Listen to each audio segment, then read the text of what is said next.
Hello, this is Chapter 3. Welcome to Fundamentals of Applied Kinesiology. In the background, you should hear one of my favorite artists of all time, Mr. Ronnie Laws. So, let's go ahead and begin. So now kinesiology, what does this word kinesiology mean other than being mistaken for someone sneezing? Kinesiology is basically the study of human movement, and as we move down, kinesiology, kinesia means literally to move, like kinetics, um, kinematics, things like that. So kines means to move. LOG in kinesiology, the LOG part means to study, and Y, of course, means pertaining to. So we put them together. Kinesiology, kines plus the LOG means uh, studying how someone moves. Okay? Now, when it comes to this chapter, someone who was very responsible, as you can see from the video, his name was Sir Isaac Newton, who was a 17th century mathematician. Now, have you all heard of the legend where an apple fell from the branch on a tree and it fell right on his head? Well, that has a lot to do with gravity. Gravity, of course, pulling the apple towards the man. But if it hadn't been for Sir Isaac Newton sitting, then it would have fallen on the ground. Well, anyway, the apple represents his concepts, and we're going to talk about three of them. Three laws of gravity here. The first one here covered in your book is called law of inertia. Law of inertia. So, law of inertia pertains basically to a body at rest. Now, a body at rest will stay at rest, and that a body in motion will stay in motion with the same direction and velocity unless acted upon by an external force. Okay, so what do we mean by that? We basically mean, hey, if something doesn't push another object and it's going to stay, then the second object is going to stay where it is. Where if an object is going to push another object with enough force, then of course that second object will keep on rolling. Okay, I'm going to go ahead and talk about a few examples in a little bit. So that's the first law. The second law is the law of acceleration. Acceleration basically has to do with an object or a person moving a little faster. So the law of acceleration has something to do with the force acting on a body in a given direction, but is equal to the body's mass multiplied by the body's acceleration and in that direction. Okay, that's a nice long definition. So what are we going to do about it? We're going to break it down with examples in a little bit along with the first law. Okay, so now finally, the third and last law, the one that we all pretty much know about, especially if we're all jealous and we want revenge, has to do with the law of reaction. That basically has to do with every applied force is equal by an equal and opposite reaction force. So basically, if you want to really kind of break it down more into a psychological concept, think about karma. You know, karma. Hey, karma will get you back. If you do something wrong to someone else, and guess what? It's going to come right back to you, a boomerang effect, right? So that's law of reaction. So let's go ahead and talk about each of the laws and provide some examples. So the first one, we were talking about law of inertia, right? So let's take example of that cue ball. Now the cue ball with enough force will hit into that 9 ball, and that 9 ball will keep on moving. It has a lot to do with the force. Now, that's exactly law of inertia. So whatever is in motion stays in motion, but it's basically because of another object, okay? So it keeps on rolling, rolling, rolling. However, what if something were in the way of that cue ball right here? What if something were in the way? So if I had another ball and that cue ball were to still hit that, that 9 ball, it's going to stay because of the other object in front of that 9 ball. Okay, so the 9 ball will no longer be in motion because an external object like another ball would be in front of it. Okay, so that's the first one. That's law of inertia. Now the second one, Law of acceleration. Law of acceleration. Let's say, for example, right here, a small object, for example, a rock rolling down a steep hill. Now, a really small rock. Now, it may go slowly, very slowly, as a matter of fact, due to its very small mass.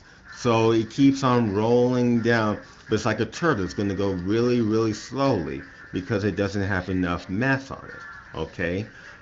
However, now in comparison, for those who were really young, if you remember a snowball, you go ahead and pack the little snowball in your hands, and then you keep on rolling it on the ground until that snowball becomes like a snowman or snowwoman, right?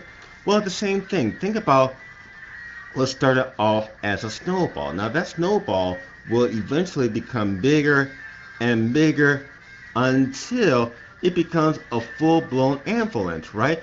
To go ahead and destroy a whole town or city. So that's how I want you to think about it. The greater the mass, the quicker the acceleration, and that illustrates the law of acceleration. Okay. Now, finally, when we're talking about the third law, going back to the cue ball, nine ball analogy, what happens if you have the cue ball and the nine ball and they both collide to the center, right?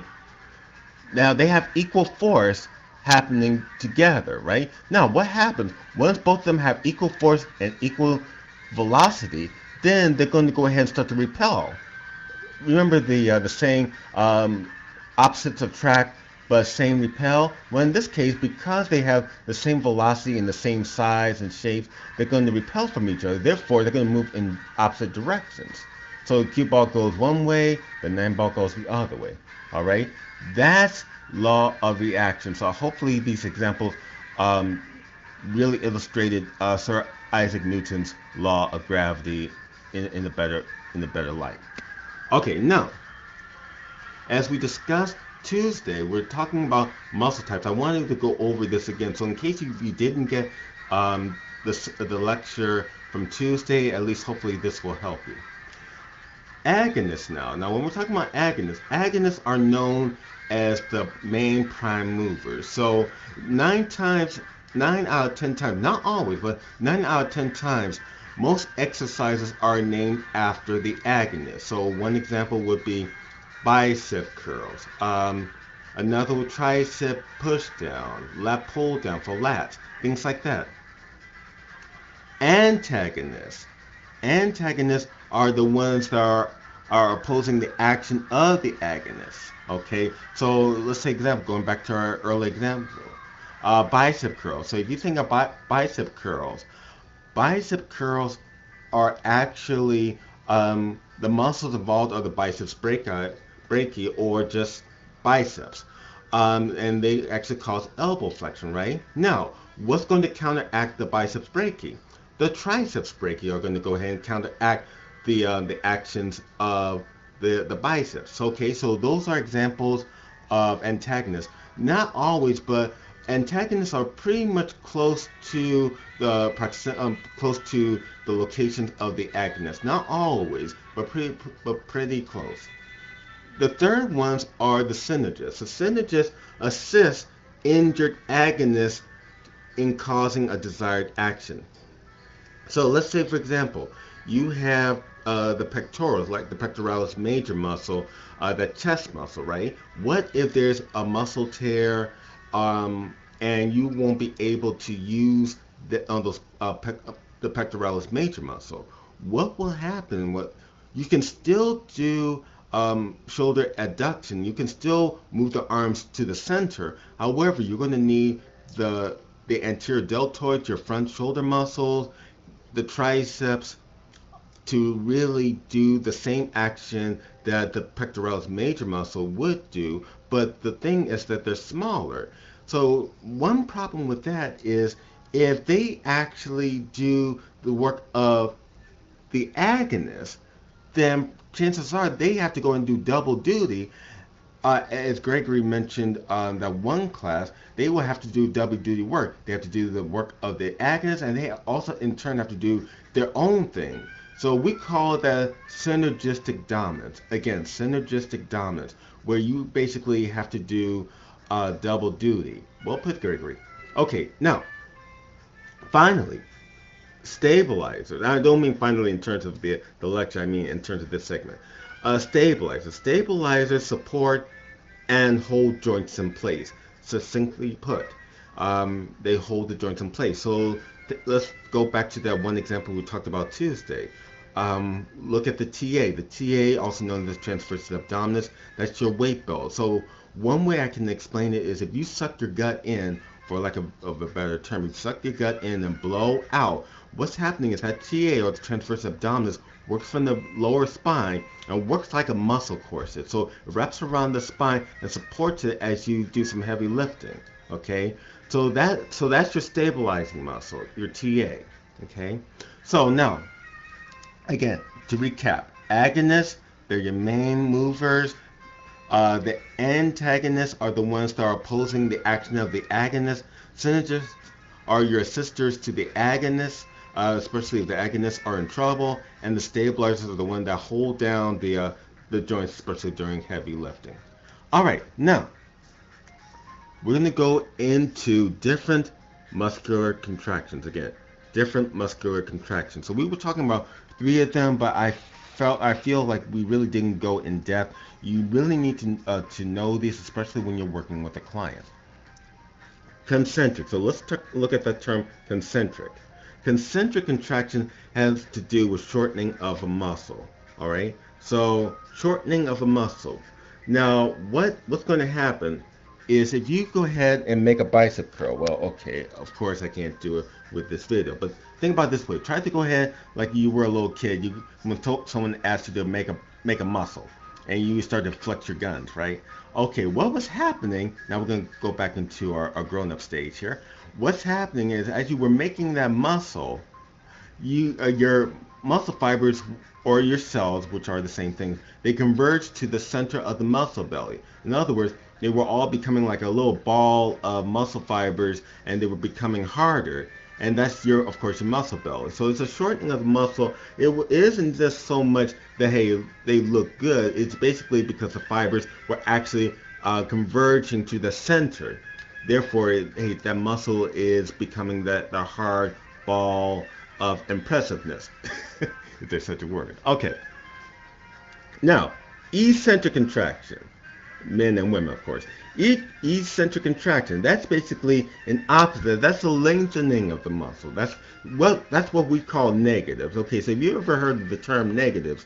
Negatives are when you're trying to overcome resistance provided by gravity. So think about a pull-up, so to speak. When you're doing a pull-up, of course, you're going to come up towards the ceiling because your biceps and your lats are actually doing the work. However, what would happen if you were to go down? You have to go really slowly, but it isn't so much that your muscles aren't contracting. They are contracting, but they're not like concentric contraction where there's, hey, there's shortening. There's that hard ball of muscle mass. But now, when you're going down, your muscles are lengthening to overcome gravity's pull. So the definition would be contraction occurs when gravity is forcing the same muscles now from concentric, and what's happening is that it takes more, believe it or not, it takes more effort from eccentric contraction than it is from concentric contraction. So it takes more to control yourself on the down than it is for you to pull yourself up. Okay, so something for you to know. Lastly, isometric contraction. I want to break down the term isometric a little better. ISO means equal. ISO means equal. Like isometric, isotonic, isotopes, things like that. The METR means literally length or measure. Length or measure. So if we were to combine all of them together, isometric means of equal length or equal measure. Now, let's say, now this one I think I can do. Pretend I'm pressing right into the shelf here. Now, of course you can't see right now, but I'm applying pressure, but not as hard, okay? But there's no muscle length change, but there is contraction. In other words, my muscle fibers are contracting. They're along with the nerves, they're all firing here. So there's contraction, but you can't see it. One other example would be planks, okay? So concentric, eccentric, isometric. You got to know all three of these when you're working with your client. Okay, now, finally, we're going to go ahead and talk about this list of joint movements. Orthokinetics. You got to know this. In fact, we'll go over this again. But right now, as you have the video, you can always play this over and over again. Okay? Okay. Write these down. Flexion. Flexion has to do with a decrease in joint range of motion. A decrease in joint range of motion. Extension has to do with an increase in joint range of motion. Alright? Dorsiflexion. When we're talking about dorsiflexion, we basically are talking about dorsi means back. Okay? Flexion, this has to do with flexing the ankle joint back. So let's go back here. I'll take off my shoes for a minute. So I'm going to go and bring my toes back. And that's dorsiflexion. Okay, that's dorsiflexion.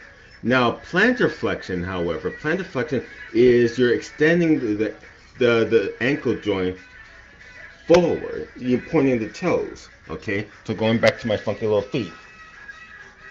I'm going to go ahead and point my toes down. That's plantar flexion. Dorsiflexion is moving them back. Again, that's plantar flexion. That's dorsiflexion. Okay?